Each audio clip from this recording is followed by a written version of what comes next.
It's no secret that I love Section 8, and today let's go over the top 10 reasons why you should partner with me on your next Section 8 investment property. Of course, if you stay to the very end, I have a couple of bonus reasons, but let's get right into it. Reason number one, I am from Cleveland. Not only am I from Cleveland, I'm an investor in Cleveland. Even my great grandparents were real estate investors in Cleveland. So there's just certain connections to the culture, to the community that I have being a fourth generation investor that other people couldn't even dream of having. It's not what you know, it's who you know, although I feel like I know quite a bit. So that's reason number one. Okay, reason number two, I attended high school in CMHA. That is the local public housing authority, which governs Section 8 in our local area. That means that now that all of my friends and I are grown up, a lot of them still work in the CMHA Public Housing Authority department. So not only do I have my family connections in real estate, but I also have lots of friends who are now the government officials or the directors or even just the coordinators for the Public Housing Authority. So again, relationships, relationships, relationships. So again, not only have I worked with CMHA, I have also attended school in CMHA. You can look that up. Hey, let's get into reason number three. I actually own my own Section 8 properties in that area. Okay, this is why the company asked me to be the regional director for the area where I'm the regional director. I'm trying to be careful not to say my area because I feel like every time I say it, my area gets more and more saturated. But when you meet with me, I'll tell you, you probably already saw it in my old videos.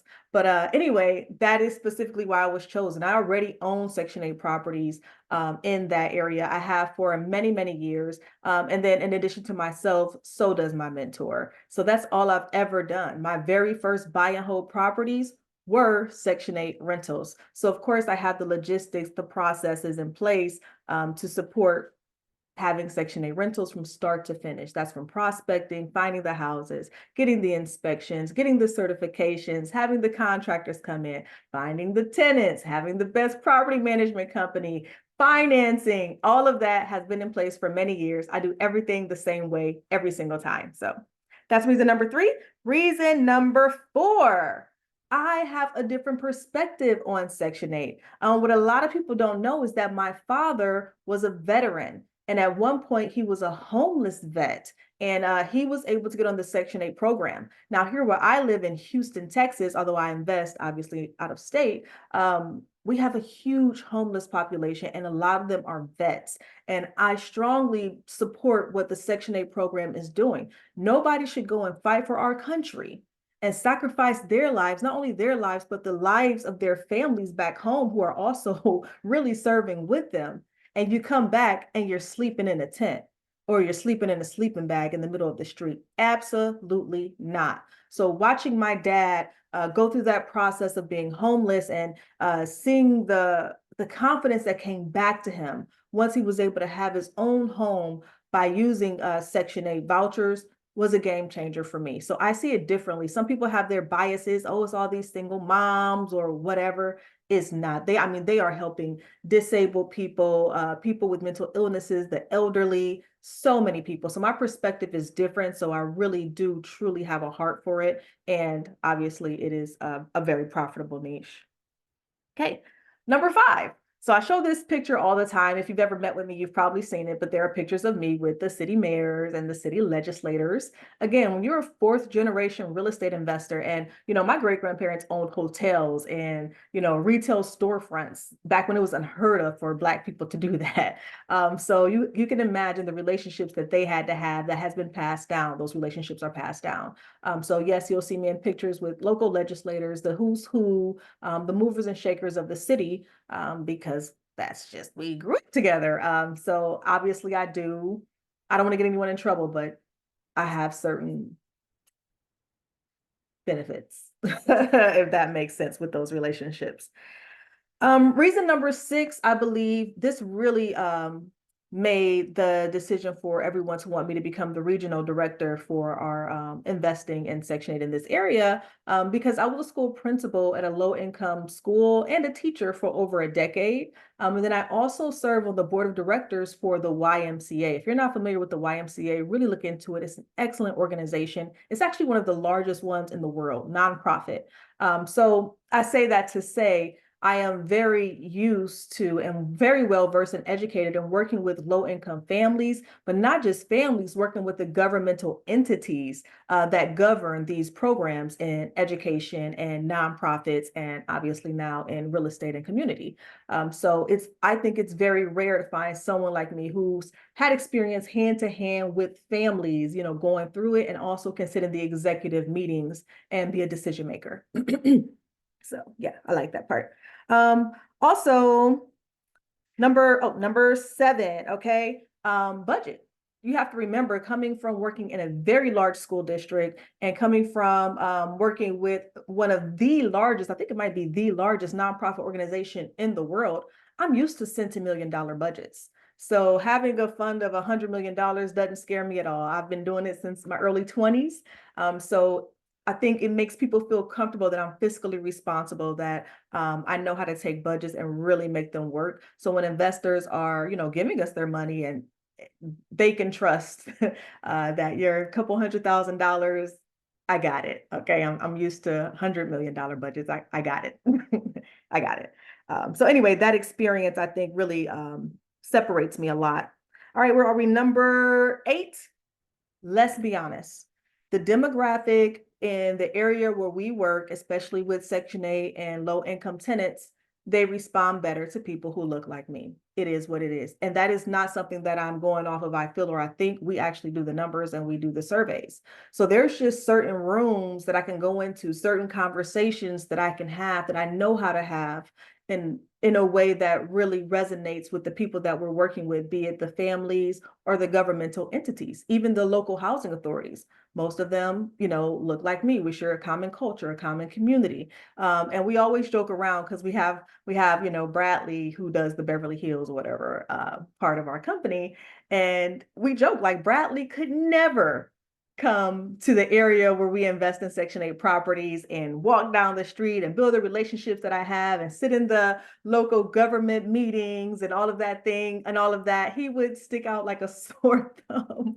But alternatively, it's a reason why I'm not the regional director of Beverly Hills, right? I can't fit into the boys club. I'm not going to be invited to the golf course where they're closing most of their deals. And he's not going to be invited to the mayor's kitchen table to eat in our local area. It just is what it is. Okay. So I think that definitely is a reason why I was asked to go. And then you have to remember too, also my background, my education, experience as a school principal and working with the YMCA and all of that.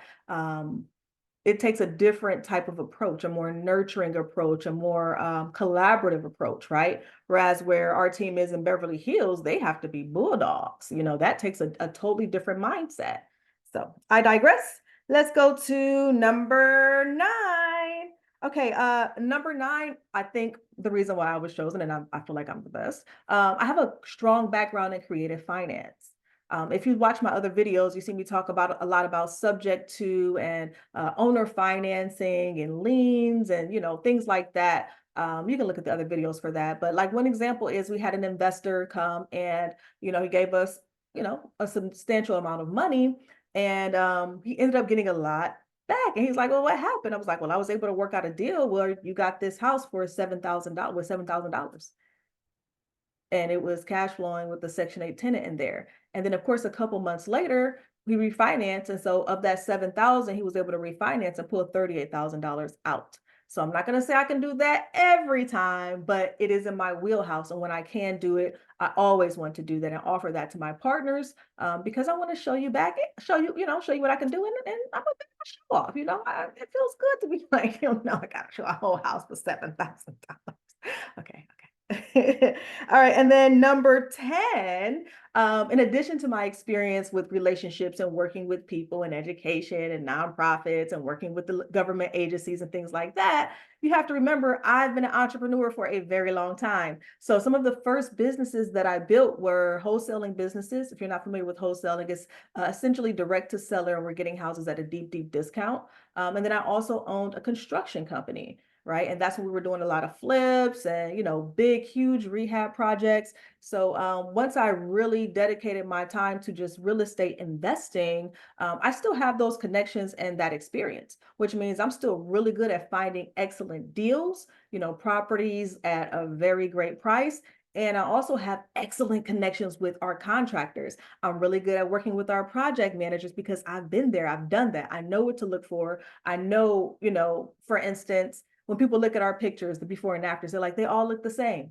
Yeah, yeah, they do. We use the same backsplash, the same paint, and the same construction crews over and over and over. It just streamlines everything. It makes everything standardized. If we have to go fix anything, we already know what color paint it is because everyone has the same color paint. Okay. Y'all know I like to go on my little tangents. I'm sorry about that. Long story short, I have a lot of experience, not just in real estate investing, but in real estate as a whole. Okay. And if you stuck around, I got a couple bonus reasons I'd like to share with you. Okay. Number 11, a lot of people like to work with me because if you partner with me and let's say your credit is not so good, I use my credit. I don't mind taking the risk because if you're partnering with me, I know I chose the house. I know we're using my crews. I know we're using my financing. So I have no problem putting my credit on the line for us to get the deal done. So I know a lot of investors or business owners, sometimes your credit is really tied up, so I got you on that part. Number 12, and I think this is the most important one, trustworthiness. Trustworthiness. You get into real estate investing and you don't really know who the other person is. Some people just came from a 9 to 5. Some people were felons. Some people have, criminal backgrounds, but you wouldn't know that, because in real estate investing, you don't need any kind of licensure or nothing to really hold you accountable to being a trustworthy person. We have to think about me. I still have my school principal license. Okay. That means I've had to have background checks. That means I have a certain level of education. I have to be accountable. I have to have a good reputation. They don't just pass those out. I had to get a master's degree for it.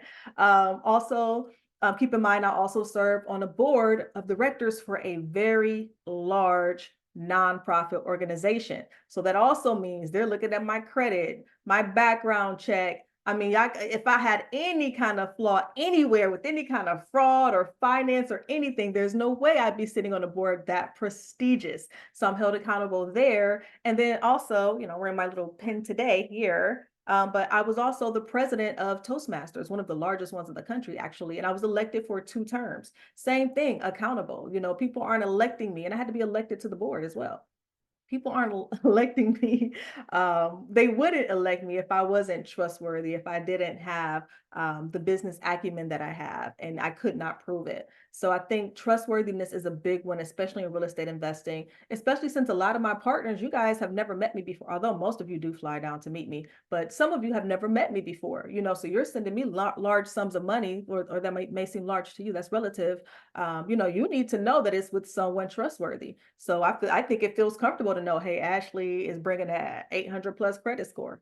Financially responsible. Ashley sits on the board of directors for the YMCA. If she messes up, she has to be accountable to a whole organization. Ashley holds a licensure for being a school principal in the state of Texas. She can't do anything crazy or that's outside of being conservative because, again, I'll lose it all. And I don't mind putting that on the line because I trust me and I know I'm going to do the right thing. I always have and I always will. So you got 12 reasons why I think I was chosen to really take over this market. And why I feel like I'm the best person to do it. So if you are ready to partner with me, definitely click on the link. I'd love to meet you and get to know you. We do have some courses and classes and things like that available if you're not quite ready to partner, but you want to learn a little bit about what we're doing. And also, we're going to start having webinars on the first and third Friday of every month where you can really come in, have a Q&A, get to know us. And following the Q&A, we'll have a face-to-face meeting, like at a local coffee shop or something, if you just want to chat a little bit more. I'd love to partner with you. It's all that I do. I love Section 8, obviously, and I'd love to share my love of it with you. I hope to see you soon.